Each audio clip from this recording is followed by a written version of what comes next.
So the final step is to actually add the SIP panels themselves, in this case using Inventor's iCopy here to adapt each panel to a unique size by digitising 3 points, and then the user can identify each SIP panel with some sort of ID, NW1, NW2, etc. in this case to represent the north wall panels themselves.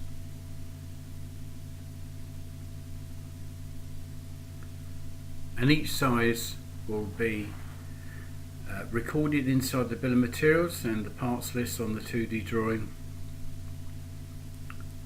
when we go ahead and finish off the design.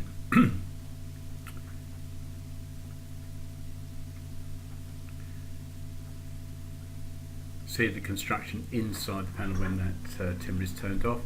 That's associative to the 3D model, of course, the master model, the assembly itself, and going ahead using standard Inventor 2D drawing technology, then obviously the data is recorded inside for the bill of materials and weight, etc.